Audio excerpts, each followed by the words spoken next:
Hi, Micro Geniuses.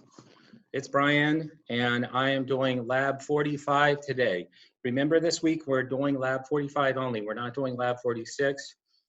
And so today is Wednesday, April 15th. Happy Tax Day. So I'm going to do inoculations. This is actually a sample of skin.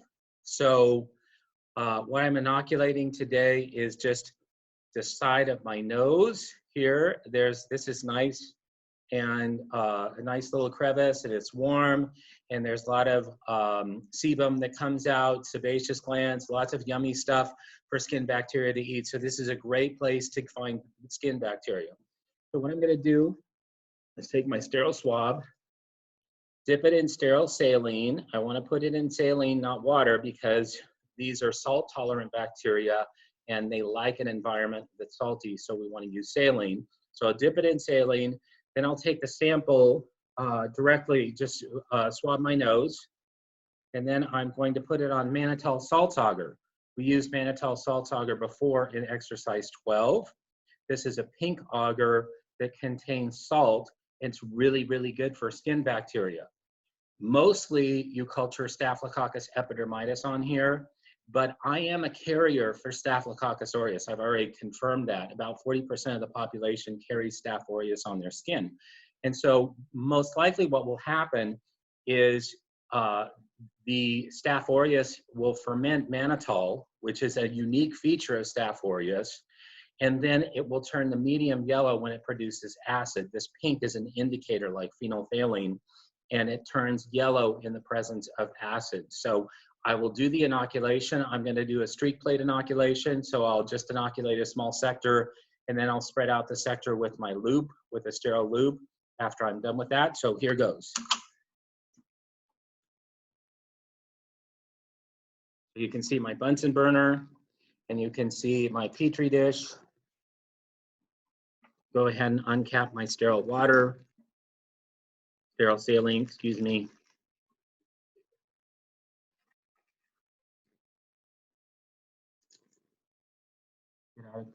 Swab. Dip the swab in water. I'll get rid of some of the water here. And I will swab my nose.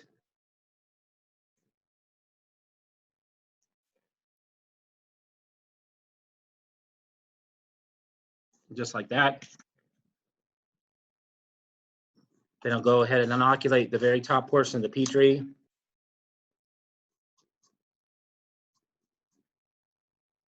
Okay, swab is done, so I can discard that. Sterile water is done, so I can get rid of that. And now I just take my loop and I spread out the original swab marks, and I'll do a streak dilution. So first, I let my needle cool off, or my loop cool off. Then I spread this out a little bit.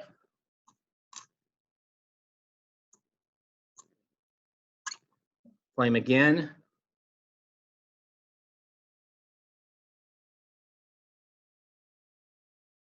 Let it cool off, and I'll move this about 45 degrees.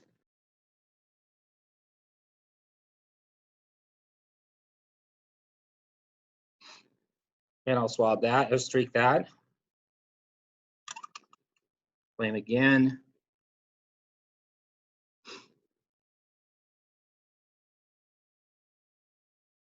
Let it cool off, another 45 degrees.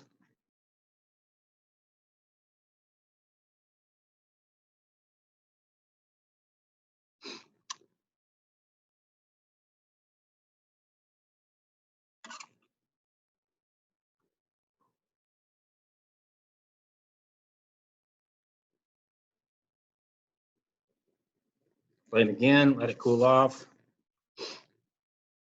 And this time, I'll do one last streak, and then the final streak, I'll actually pull it out into the middle. So this one, I'll do another 45 degrees.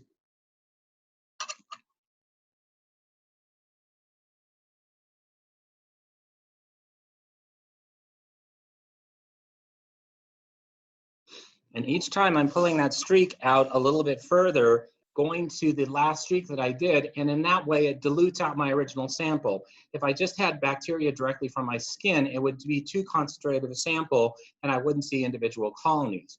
But if I do the streak plate dilution, then I can see individual colonies by the time I get to the final streak, which is here. I just spread it out into the middle of the plate, and I flame my loop again. Always make sure that we return a sterile loop. And done. Okay.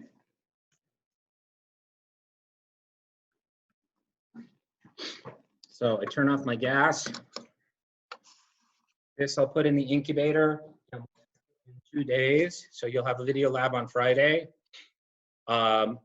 This video lab, the lab report 45 will be due on the day of the final. So by 5 o'clock on Tuesday of next week, that's Tuesday, April 21st, we will have that particular lab due.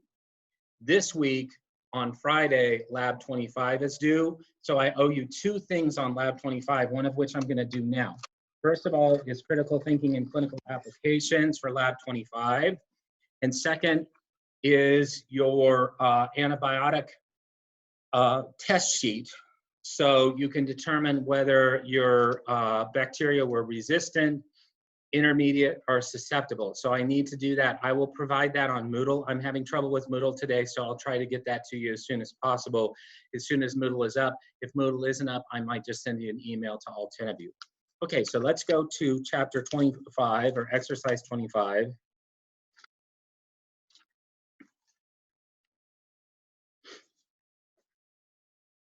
And clinical application, let's just go ahead and skip.